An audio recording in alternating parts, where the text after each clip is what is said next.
పరలోకమందున్న మా తండ్రి, మీరు ఇచ్చిన ఈ అవకాశాన్ని బట్టి మీ కృతజ్ఞతాస్తుతులు చెల్లించుకుంటున్నాను తండ్రి. తండ్రి, ఇదిగో మీ పిల్లలు మీ మాటలు వినడానికి వచ్చారు తండ్రి. తండ్రి, వారికి ఏ విధమైన ఆహారం కావాలో, ఏ విధమైన మాటలు వారికి హృదయానికి కావాలో అటువంటి మాటలను మరి వారికి వినిపించి ఆ మాటల ప్రకారం భూమి మీద బ్రతకడానికి ఇక్కడ ఉన్న మా అందరికీ సహాయం చేస్తారని నమ్ముతూ యేసుక్రీస్తు వారి నామంలో ఈ ప్రార్థన అడిగి వేడుకుంటున్నాను తండ్రి.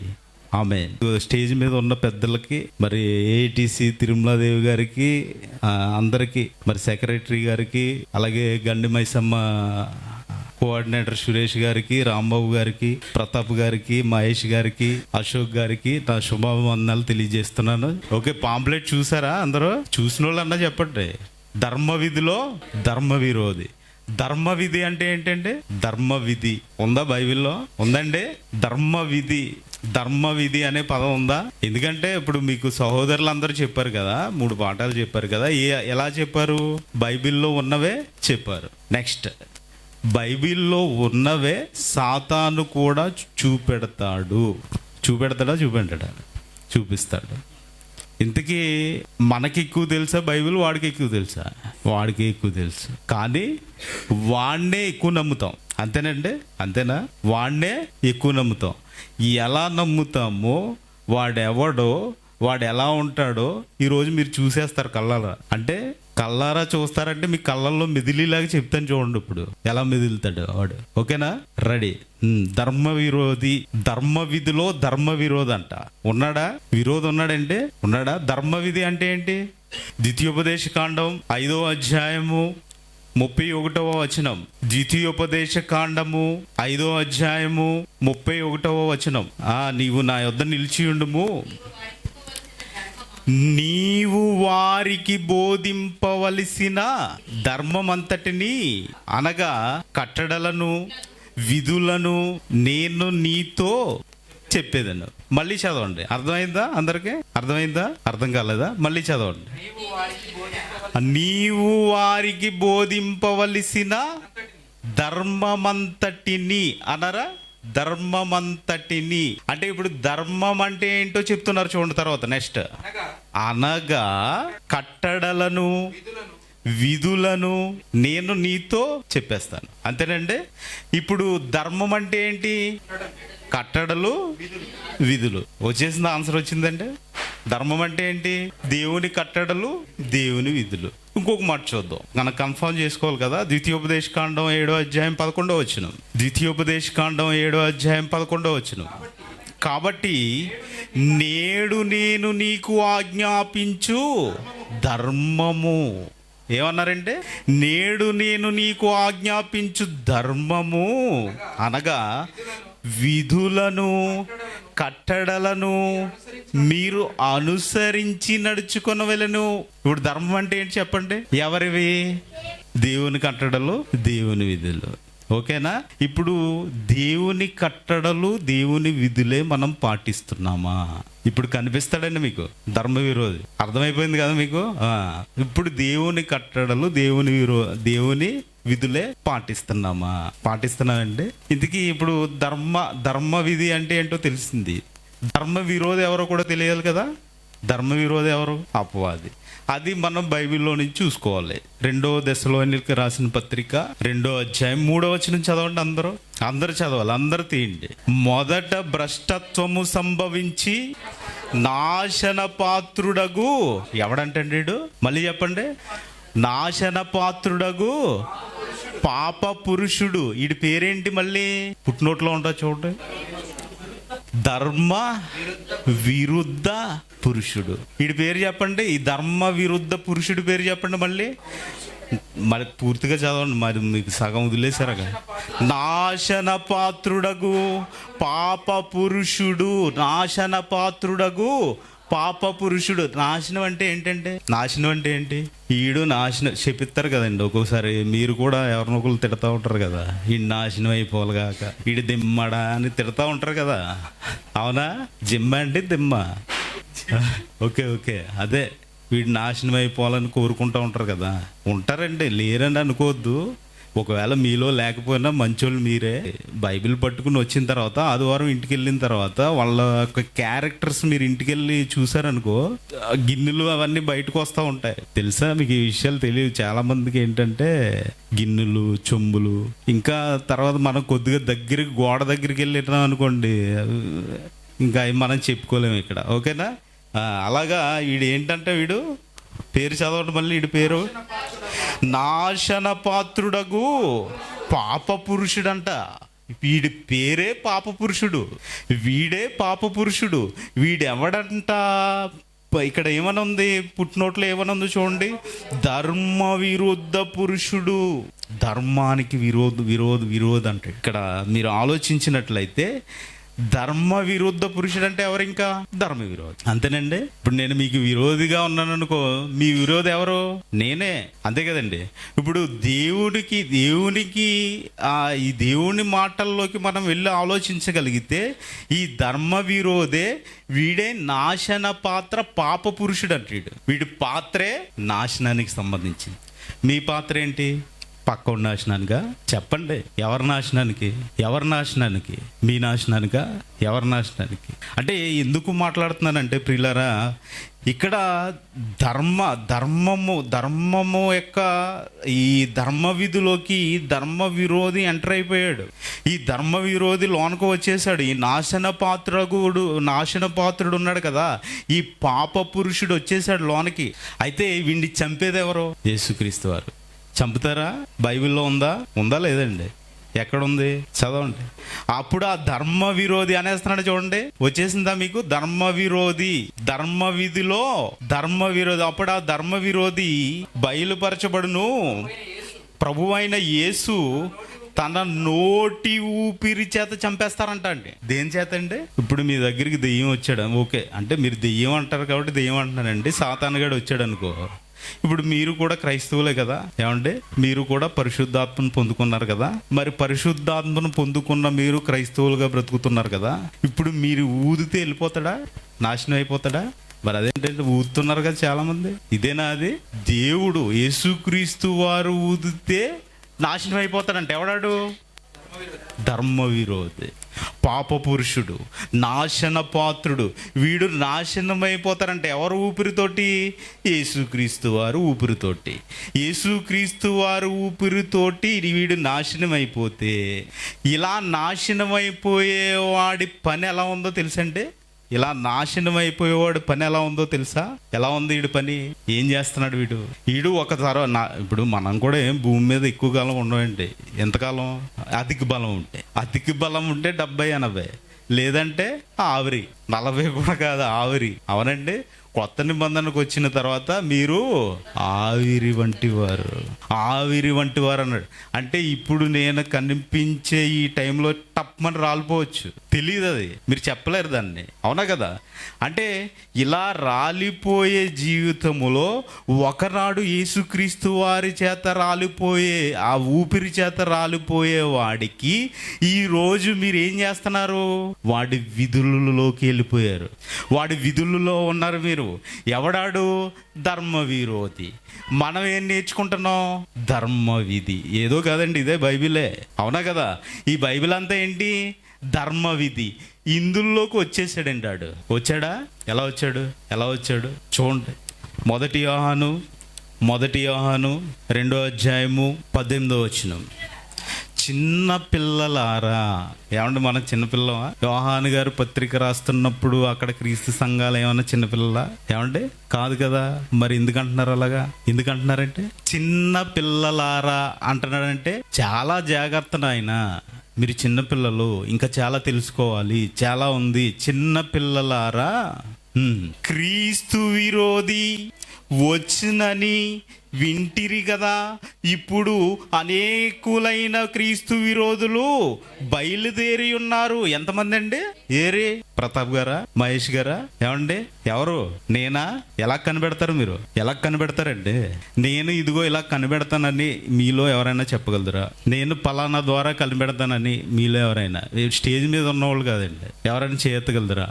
అర్థమవుతుందండి? అంటే మీరు ఎవరు చేయట్లేదంటే చెప్పగలదురా చెప్పలేరా అనేది మీరే డిసైడ్ చేసుకోవాలి. ఓకేనా? ఇప్పుడు క్రీస్తు విరోధులు అనేకములు ఎంతమంది వచ్చారంట? ఎప్పటికీ? మొదటి శతాబ్దానికి. మరి ఇప్పుడు ఉన్నారండి? ఉన్నారా లేరండి? ఉన్నారంటే చేయొద్దండి, లేరంటే సైలెంట్గా ఉండండి. ఓకే ఓకే ఓకే ఓకే ఉన్నారు. మరి ఎలా ఉంటారంటే వెంకట్ గారిలాగా, ప్రతాప్ గారిలాగా, ఏమండి అశోక్ గారిలాగా, ఇంకెలా ఉంటారు? రాంబాబు గారిలాగా. ఏమండి వెళ్ళైనా క్రీస్తు విరోధులు ఎలా ఉంటారు? ప్రియమైన దేవుని పిల్లరా, ఇది ఇక్కడే చూడండి, అనేకులైన క్రీస్తు విరోధులు వచ్చారంట. ఎలా వచ్చేసారు వీళ్ళు? ఎలా వచ్చారో, ఏం చేస్తారో ఒక వచనం మీకు చూపెడతాను. ఆదికాండం 1 ఆదికాండం 1 3 వచనం.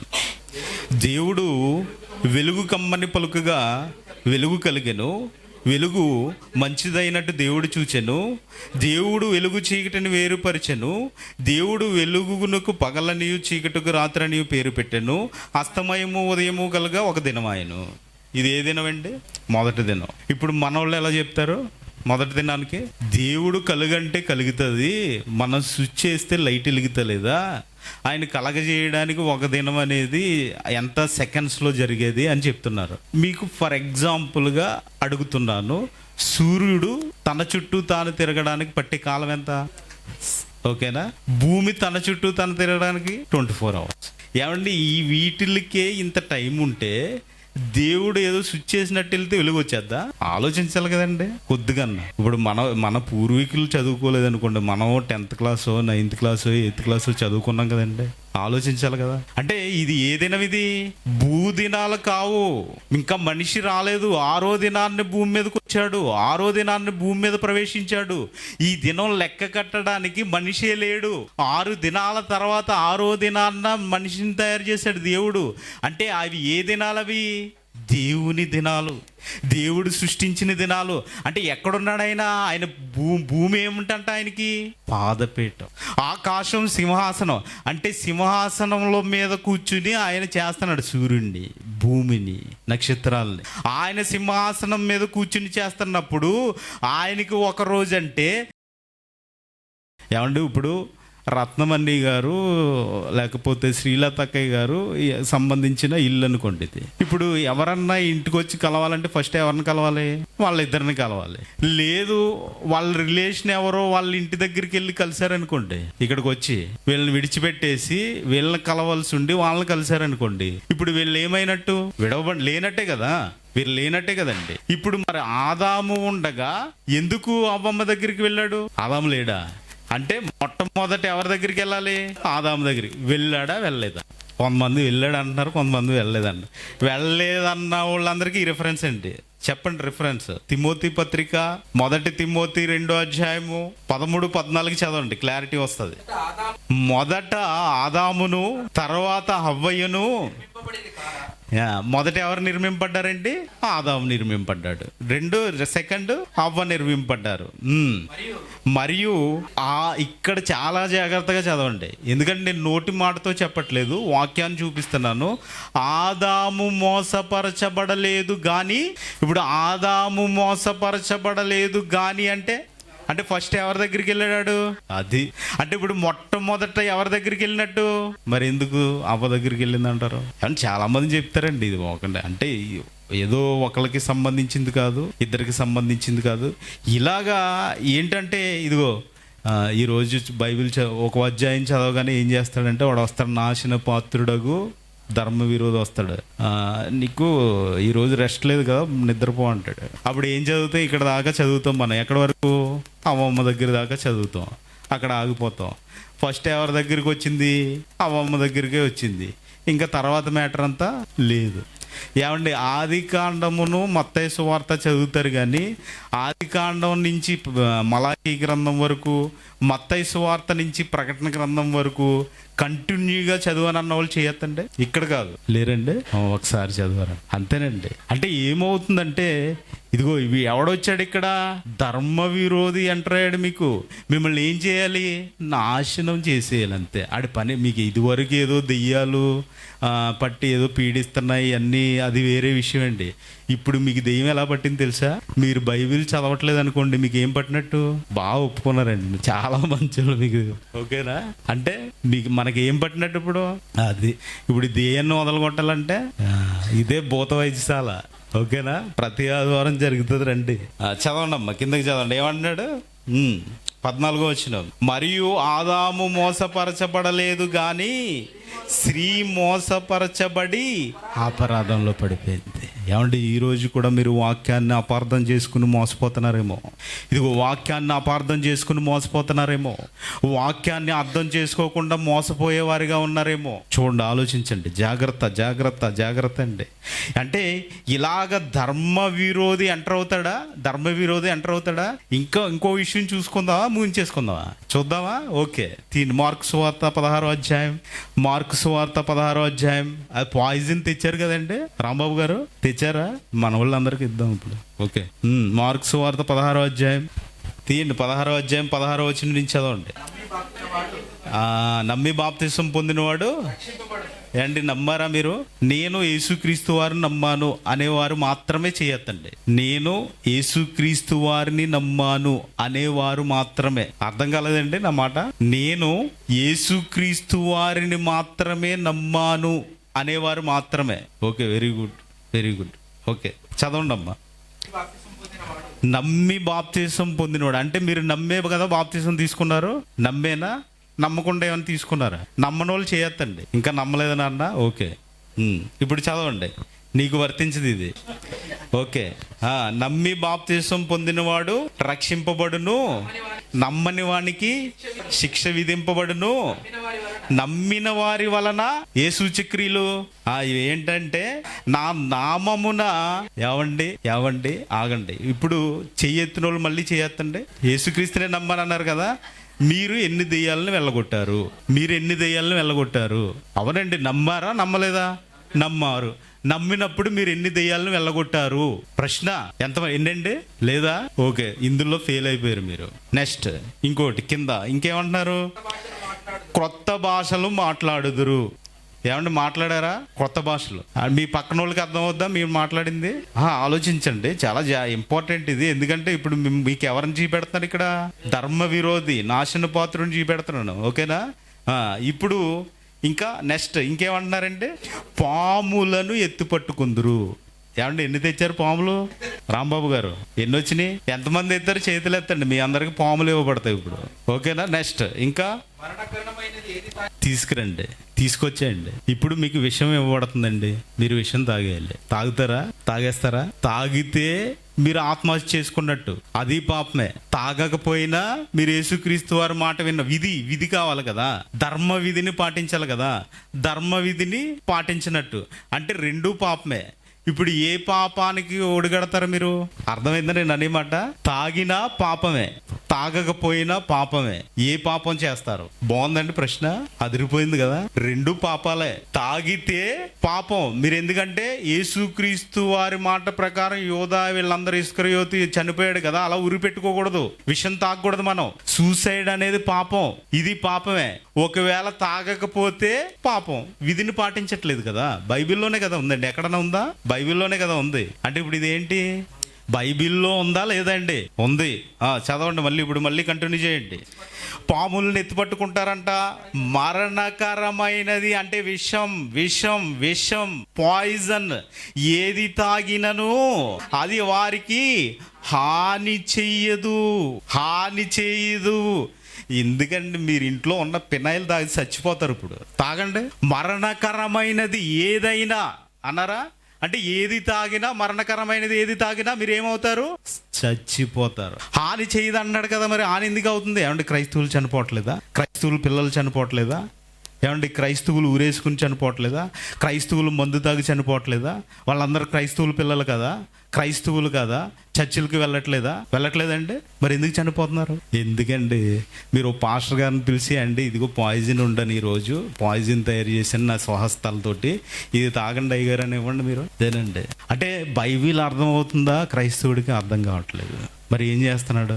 ఏదో మనం నమ్ముకోవాలి కాబట్టి, మనం వెళ్ళాలి కాబట్టి ఇలా తయారైపోయారండి. అంటే ఇప్పుడు ఇక్కడ ఎవరు ఎంటర్ అయ్యారు? ధర్మ విరోధి, నాశన పాత్రుడు ఇప్పుడు వచ్చాడండి. వీడు ఏమంటాడు?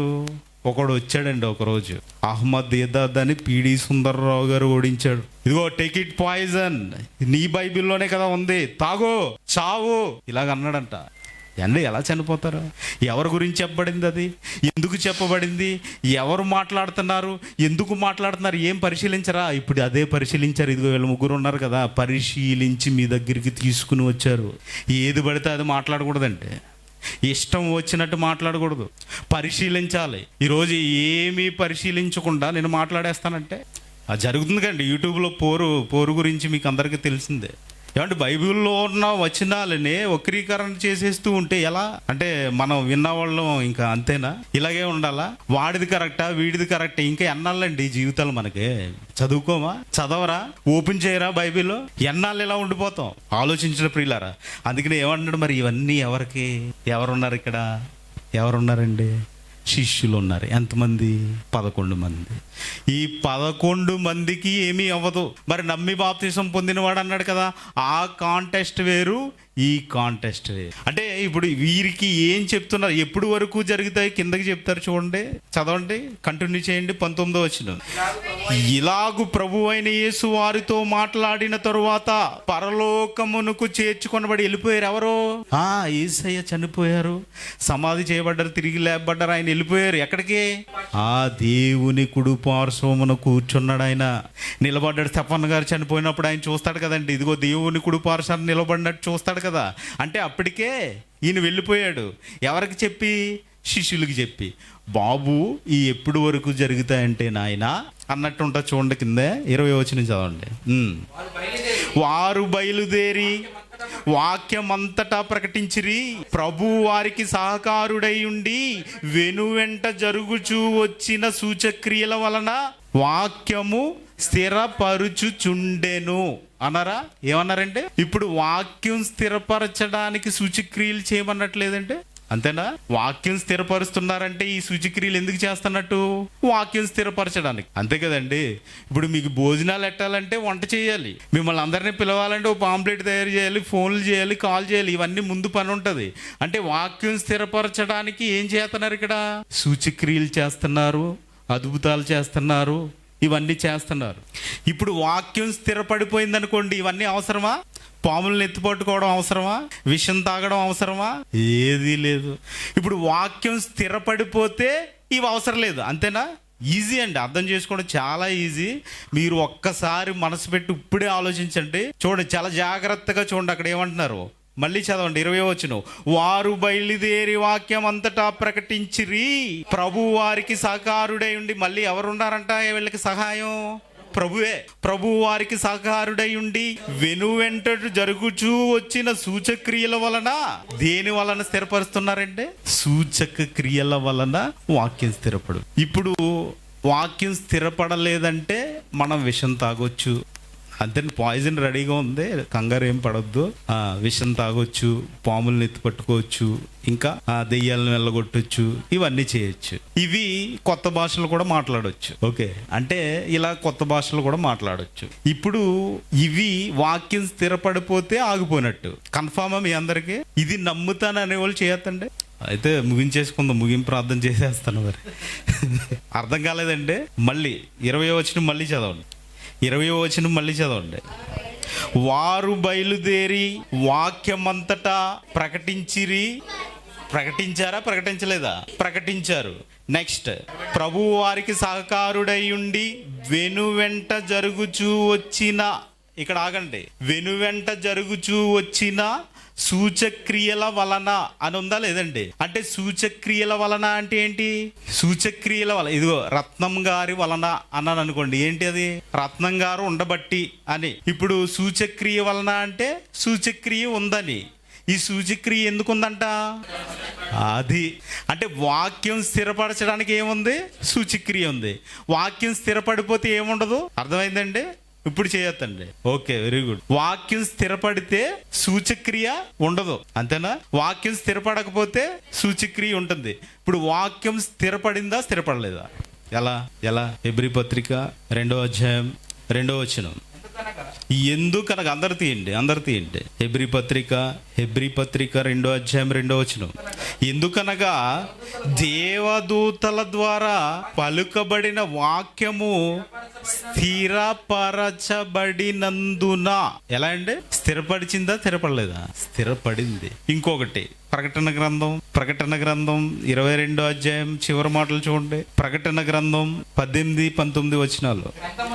ఈ గ్రంథమందున్న ప్రవచన వాక్యములు విను ప్రతివానికి నేను సాక్ష్యం ఇచ్చినది ఏమనగా, ఎవడైనను వీటితో మరి ఒకటి ఏదైనను కలిపిన ఎడల ఈ గ్రంథములో వ్రాయబడిన తెగుళ్ళు దేవుడు వాని మీదకి కలుగు చేయును.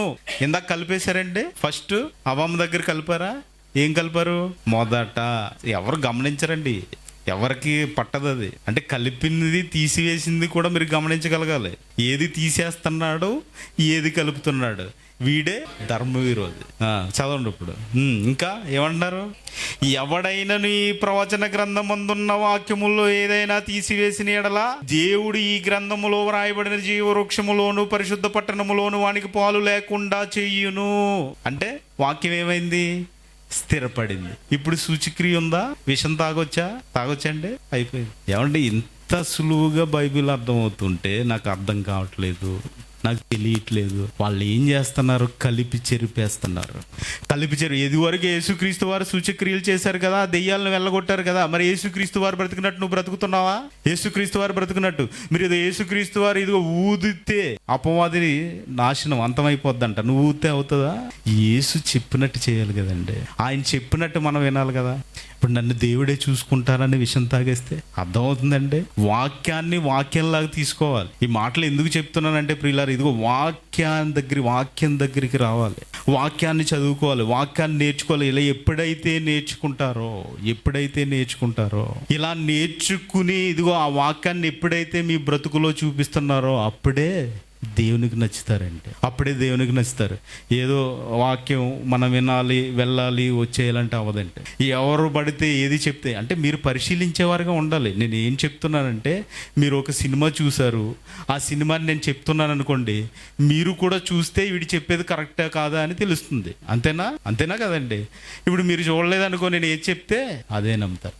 అలాగని మా నలుగురిని ఇక్కడ ఉన్నవారిని ఎవరిని నమ్మొద్దండి, వాక్యాన్ని నమ్మండి. అర్థమవుతుందండి? వాక్యాన్ని నమ్మండి. వాక్యంలో ఉన్నట్టు మీకు అనిపిస్తేనే నమ్మండి. అయితే మరి వీళ్ళు ఎలా చెప్తానే ఉంటారు, మీకు వాళ్ళు నియమింపబడ్డారు ఆల్రెడీ. ఎంతమంది అనేకులు వచ్చారు కదా. మరి ఈ అనేకుల్ని ఎలా కనిపెడతారు? మీరు ఎప్పుడైతే తెలుసుకుంటారో అప్పుడే కనిపెడతారు. దేవుడు కూడా వాళ్ళని ఇదిగో మన ఇష్టం వచ్చినప్పుడు మాట్లాడితే పట్టించుకోడండి ఆయన. ఇప్పుడు మనం విరోధి గురించి చెప్పుకుంటున్నాం కదా, ఆయన విరోధి అంటున్నాం కదా. ఒకవేళ మీరు మీ ఇష్టం వచ్చినట్టు మాట్లాడుకుంటూ పోతే దేవుడే మీకు విరోధి అయిపోతాడు. దేవుడిని విరోధిగా తెచ్చుకుందాం మనం? వద్దు కదండి. అంతే కదండి. ఇప్పుడు మీరు వందన వచనం చేసేటప్పుడు కూడా యోహాను పత్రికలకు వెళ్ళేసరికి ఏమంటారు? శుభం అని చెప్పొద్దు అంటారు. ఎవరితోటి? ధర్మ విరోధితోటి, నాశన పాత్రుడితోటి శుభం అని కూడా చెప్పొద్దు అంటాడు. ఈరోజు ఎందుకు చెప్తామో తెలుసండి? ఏదో మారతారేమో అని. వందనాలు ఎందుకు చెప్తా? ఇదిగో ఏమైనా తెలుసుకుంటారేమో అని. ఏమంటే ఎందుకు ఈ మాటలు చెప్తున్నా అంటే, వాడు వచ్చేసాడండి. ఎక్కడికి వచ్చేసాడో తెలుసా? దెస్సలోనియులకు రాసిన పత్రిక మళ్ళీ తీయండి, 2వ అధ్యాయము. దెస్సలోనియులకు రాసిన పత్రిక 2వ అధ్యాయము 4వ వచనం. ఏది దేవుడు అనబడునో, ఏది దేవుడి కింద నమ్ముతున్నామండి మనం? ఏమండి? వాక్యమేనా? వాక్యం. ఏది దేవుడు అనబడునో, ఏది పూజింపబడునో దానంతటినీ ఎదిరించుచు, దానంతటికి పైగా ఎవడీడు? ధర్మ విరోధి. ఏదైతే ధర్మం ఉందో, ఏమండి ఇదిగో ఇదే కదండి దేవుని ధర్మం, ఇదే కదా. ఈ ధర్మాన్ని మనం నమ్ముకుంటున్నాం కదా. ఈ ధర్మం ఏదైతే మనం నమ్ముకుంటున్నామో ఈ ధర్మాన్ని ఎదిరించి ఏం చేస్తున్నాడంటే ఈ ధర్మాన్ని ఎదిరించి తన్ను తానే హెచ్చించుకొనుచు, నాకంటే ఎవడు బాగా చెప్పలేడు అంటాడు చూసారా. నాకంటే ఎవడు ఇంకెవడు చెప్పలేడు అంటాడు చూసారా. ఎవడాడు? కనిపిస్తున్నాడా మీకు ఎవడన్నా కళ్ళల్లో? ఏమండి? ఇంకా చదవండి. ఇంకా తానే దేవుడిని అంటాడు. ఏమంటారు? ఈయనే దేవుడు. ఏంటండి ఇది? జీవుని కుమారుడు అనండి. మనిషిని దేవుడు చేసేస్తున్నారేంటి? మీరు దైవములని నేను అంటున్నా, ఆయనే ఇచ్చాడు, దేవుడే చెప్పాడు. కానీ మీరు దైవాలు కావాలంటే మీలో ఏముండాలి? వాక్యం ఉండాలి. వాక్యం లేకుండా మీరు దైవాలు చేసేస్తున్నారేంటి? ఇంతకీ ఎవడంటే ఇడు చూడండి. దానికంతటి పైగా వాడు తన్ను తానే హెచ్చించుకొనుచు తాను దేవుడునని తన్ను కనపరుచుకొనుచు దేవుని ఆలయములో కూర్చుండును గనుక. ఎవరు దేవుని ఆలయం? ఎవరు దేవుని ఆలయం? మనమే. ఇప్పుడు ఎక్కడ కూర్చున్నాడు అంటాడు? మీకు కనిపించాడా? చూడండి, మనోనేత్రాలు వెలిగించుకోండి, మీ మనోనేత్రాలతో చూడండి, అప్పుడు మీకు కనిపిస్తాడు. వాడు ఎక్కడున్నాడంట? దేవుని ఆలయములో కూర్చుండును గనుక ఏ విధముగానైనను ఎవ్వడును మిమ్మును మోసపరచనీకుడి. ప్రతాప్ కానీ, అశోక్ కానీ, మహేష్ కానీ, వెంకట కానీ ఎవరైనా మిమ్మల్ని మోసపరచనీయకుండా చూసుకోండి. ఆ బాధ్యత మీ మీద ఎడుతూ నా మాటలు ముగిస్తున్నాను. ప్రార్థన చేసుకుందాం. పరలోకమందున్న మా తండ్రి, మీరు ఇచ్చిన అవకాశాన్ని బట్టి మీ కృతజ్ఞతాస్తుతులు చెల్లించుకుంటున్నాను తండ్రి. మీ మాటలు కొద్దిగా మేము ఆలోచించాం తండ్రి. మరి ఇదిగో ధర్మ విధిలోకి ధర్మ విరోధి వచ్చేసాడు తండ్రి. వాడు వచ్చి 1వ శతాబ్దం నుంచి ఎంతో మందిని నాశనం చేస్తున్నాడు తండ్రి. మరి అలాగా మేము నాశనంలోకి వెళ్ళిపోకుండా వాక్యాన్ని చక్కగా పరిశీలించుకొని మీ మార్గంలో, సన్మార్గంలో నడుస్తూ మీ వాక్య ప్రకారం ఈ భూమి మీద బ్రతికి మరి మా బ్రతుకులు సరిచేసుకొని మీ చెంతకు చేరే భాగ్యాన్ని మా అందరికీ ఇస్తారని యేసుక్రీస్తు వారి పరిశుద్ధ నామంలో ఈ ప్రార్థన అడిగి వేడుకుంటున్నాను తండ్రి. ఆమేన్. అందరికీ వందనాలండి.